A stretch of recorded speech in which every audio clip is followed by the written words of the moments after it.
When it comes to the first two Rocky movies, it goes without saying that Balboa defeated Apollo Creed in both of those films.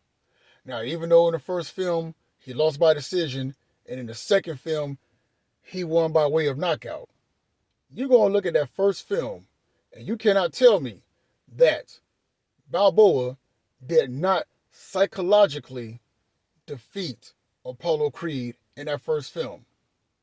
Here you have Rocky gets knocked on the canvas.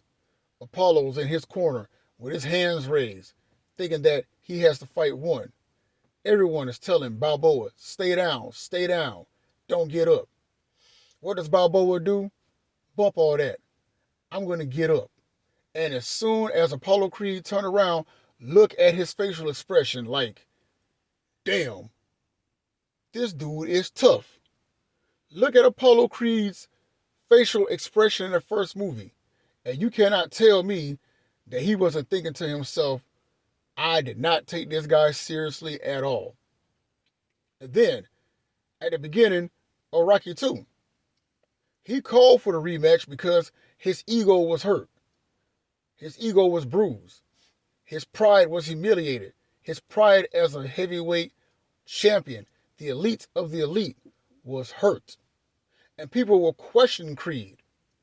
Yo, you call yourself the best in the world, but this bum came out of nowhere and gave you the fight of your life and possibly the best fight of your career. Now think about that. Just imagine you being an elite athlete and somebody who is just the average Joe just comes out of nowhere and shows you up in front of everybody. Of course, that's going to damage you mentally. It's going to make it hard for you to sleep at night.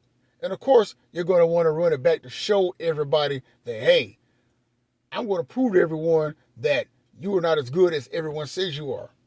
And that is how Rocky Balboa defeated Apollo Creed in both Rocky films, the first two. And what are three lessons that we can learn from this? One, never ever underestimate your opponent, or anyone for that matter, no matter where they come from.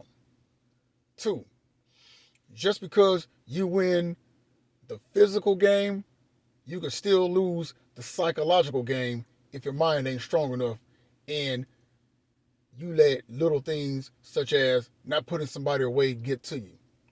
And three, most importantly, like I said in my last video, you never ever underestimate Rocky Balboa.